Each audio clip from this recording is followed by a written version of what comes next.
Baik, dalam titah Yang di-Pertuan Agong, Al-Sultan Abdullah Riayatuddin Al-Mustafa Billah Shah turut mengakui bahawa banyak industri dan perniagaan terjejas akibat penularan wabak COVID-19.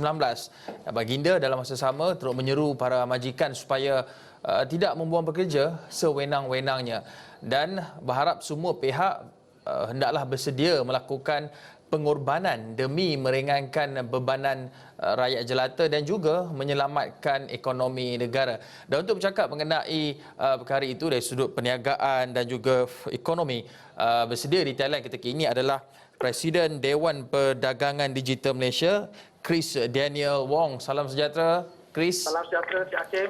Khabar? Chris, baik sihat. Chris, dalam kita semua sedang melalui tempoh sukar ini, mendengar titah Yang di-Pertuan Agong, pengorbanan bagaimanakah yang boleh diambil oleh kedua-dua pihak majikan dan juga pekerja dalam memastikan ekonomi itu dapat diselamatkan dan juga majikan tidak terpaksa mengorbankan pekerja mereka? Apabila kita melihat pada ucapan Sri Paduka Baginda Yang di-Pertuan Agong, Baginda beberapa kali menggunakan ayat seperti kerajaan beta.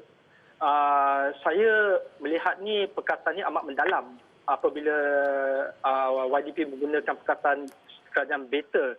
Maksud yang disampaikan oleh Yang di-Pertuan Agong adalah supaya kita stabilkan keadaan politik semasa agar pelabur asing dapat terus meyakini pentadbiran kerajaan Malaysia di bawah Tan Sri Muhyiddin Yassin.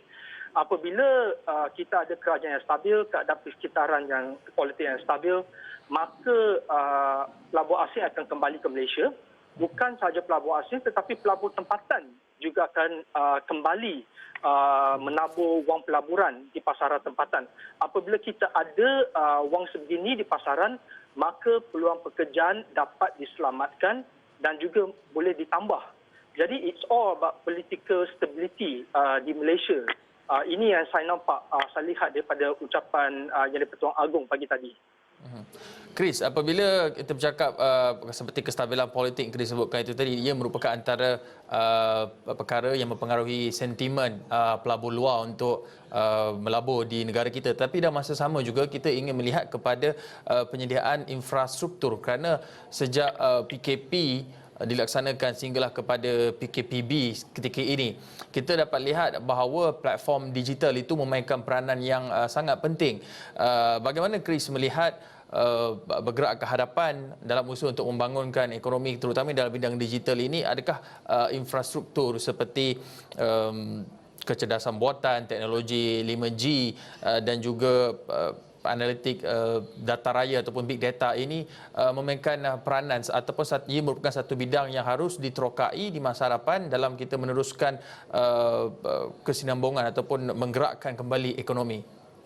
Saya melihat sudut ni sebenarnya kalau kita bincang pasal topik 5G ataupun infrastruktur digital economy, sudah kita bangunkan sejak 3 tahun yang lepas. Hampir 4 tahun semasa DFTZ, Digital Free Trade Zone dilancarkan. Walaupun keadaan PKD ataupun MCO membantutkan dalam masa 2 bulan ni, tetapi rata-rata kita lihat banyak juga orang kata usaha sama dijalankan secara online. Saya bagi contoh tentang bagaimana SME. Sebelum ni saya pernah mengulas bagaimana SME orang kata mengambil pendekatan menjalankan bisnes secara talian. Ini adalah salah satu pemangkin kepada pertumbuhan IR 4.0 dan juga pada 5G. Pihak MDCC bersama MDEC selama 2 bulan ini masih giat membangunkan. Jadi apabila MCO orang kata MCO dilonggarkan, kita lihat pasaran sekarang ni kembali rancak, terutamanya pasaran logistik kerana di dalam bisnes talian kita memerlukan para pihak logistik untuk menghantar barang. Ini adalah satu sudut perniagaan yang kini makin berkembang kalau kita nak sebut daripada sudut digital economy. Jadi kita galakkan orang muda untuk berkecimpung di dalam orang kata bisnes logistik. Kerana kita nampak banyak barang yang tidak dapat dihantar. Kita kita pergi pada laman sesawang seperti Tesco, seperti Aeon, banyak order yang diberikan, tetapi tidak banyak yang boleh dihantar. Jadi ini salah satu bisnes yang boleh diceburi oleh orang muda pada ketika ini. Chris, COVID-19 ini telah menyedarkan banyak entiti perniagaan ataupun PKS umpamanya kepentingan untuk mereka berada di alam digital. Tetapi dalam masa yang sama ada juga yang masih lagi reluctant, teragak-agak memikirkan untuk mereka berpindah ke platform digital. Faktornya salah satu antara yang dinyatakan adalah dari segi kos dan juga ketiadaan pasaran di platform digital. Bagaimana ingin kita galakkan para IKS ini dari sudut melakukan perniagaan of doing business ini untuk beralih ke platform digital dan tidak bergantung ke platform fizikal ataupun bergerak ke arah new normal ini? Kita kena lihat untuk beralih kepada orang kata platform digital memerlukan kos yang banyak sebenarnya. Kalau peniaga PKS sendiri orang kata nak mengadaptasi kepada perniagaan digital, perlu set up server, perlu ada digital executive dan perlu ada laman sesawang mereka sendiri. Jadi ini memerlukan kos yang besar. Dan juga memerlukan masa untuk set up orang kata platform sebegini. Tetapi masa yang singkat, mudah dan juga pelaburan yang kecil. Mereka boleh menggunakan laman sesawang third party, pihak ketiga seperti Lazada ataupun Shopee ataupun Jocom dan sebagainya ataupun Presto Mall. Laman sesawang sebegini orang kata tiada yuran untuk penglibatan dan juga hanya perlukan gambar dan juga huraian produk, isi buang dan sebagainya.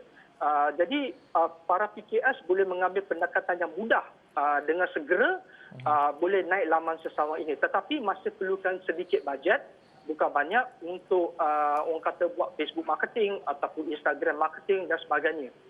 Jadi kita galakkan PKS mengambil pendekatan yang sebegini yang mudah orang kata ini.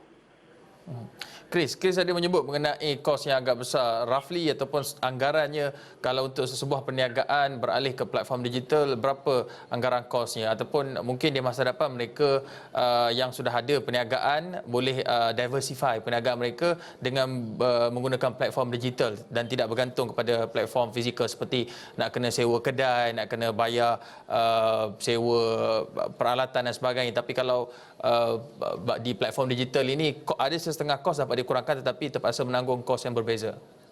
Kita lihat pada kos seperti executive digital, perlukan ada seorang full-time staff sekurang-kurangnya ataupun dua orang.